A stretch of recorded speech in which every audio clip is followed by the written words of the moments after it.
obvious, but it's also really important.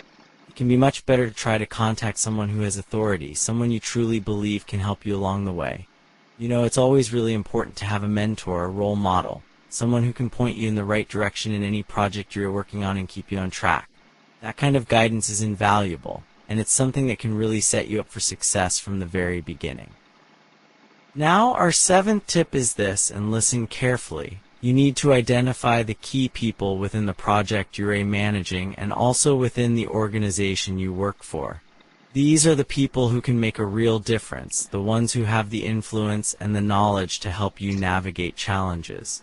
Why is this so important, you might ask? What's it really for? Well, let me tell you. It helps you get the information you need when you need it. It assists you in making decisions, and it gives you advice, guidance, and support throughout the entire project lifecycle. When you need to unblock something, or unblock a process, especially in large multinational companies that have tons of procedures and processes to follow, having those key people you can turn to throughout the entire project makes a huge difference. It's like having a support network, and it really makes a huge difference. A difference that can be the deciding factor between a smooth project and one that's constantly stuck. Then we have tip number 8, and this one's crucial. Always respect your team, their time, their priorities, and their personal lives. What do I mean by that exactly? Well, when we're managing projects, we're actually managing people who will work with you, and for you to achieve the project's goals and deliver it successfully. So at the end of the day, you're not really managing a project. You're managing people instead. That's the reality, and it's a reality that you have to embrace fully. Most of the time, I'd say over 97 or 98% of the time of people working with you on your project team don't report directly to you. Unless you're lucky enough, and I haven't been since 1998, to work in a projectized structure where you actually have some authority as a project manager. Normally, in almost all project management opportunities, y'all be pulling resources from other departments to work on your project. In other words, y'all be leading people who aren't on your own team. So y'all rely heavily on relationships and on respect, of course. And that takes effort, a lot of effort, to build and maintain those relationships over time. Moving on to number 9, listen to all your clients and key stakeholders. This is very important because it gives you insight into how the project is going. If a major stakeholder is unhappy or not being served, something's off. If a client is requesting something that has been addressed, something's happening. So you need to identify your stakeholders and practice active listening with them. Don't just hear them, really listen and pay attention to what they're saying, and also to what they might not be saying directly.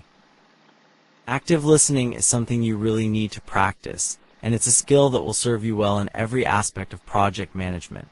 Number 10, learn to differentiate the inputs to your project. What I mean is anything that comes into your project, the input it out, you need to determine what it actually is. Understand if it's a requirement, an expectation, a need, a risk, or a deliverable. So for any input to your project, differentiate it. If you don't understand, seek more information, dig deeper, ask questions, and again, ask plenty of questions. Then understand it, validate it. Don't just look at an input and not handle it properly.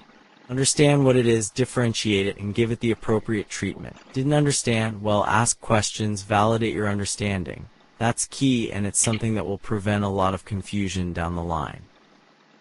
Then we have tip number 11. Always have at hand and actively use the project management templates available on the internet. There are many excellent websites with great templates, not only Brazilian sites, but many international ones. Go to Google, type project management templates. Keep collecting these templates. Build your own template library. Of course, normally within the organization or company where you're working or managing a project, they often have their own standards and templates, which makes things much simpler. You just need to find and use them. But depending on the situation or the project y'all be managing, you might join a company that has no templates at all. In that case, use the resources we have available. They are plentiful. With a quick search, y'all find many excellent templates that can save you a lot of time, effort, and help you maintain consistency across your projects. Next, tip number 12, always be prepared. What does that mean exactly? It means continuous learning. You never stop learning, and every day is an opportunity. Seize every moment, every day, to learn a little from every person you meet, to learn a bit more about something. That way you build a shell. A vast wealth of knowledge, technical knowledge, management knowledge, leadership knowledge, communication knowledge. So learn from everyone you meet along your path and take advantage of that. Keep preparing yourself. Prepare for meetings, for events, for presenting your project, for every moment of the project. This is very important. It can make or break your success, and it's something that will give you confidence and credibility. And the final tip, number 13, planning, and more planning. You can never plan enough. It's the foundation of everything.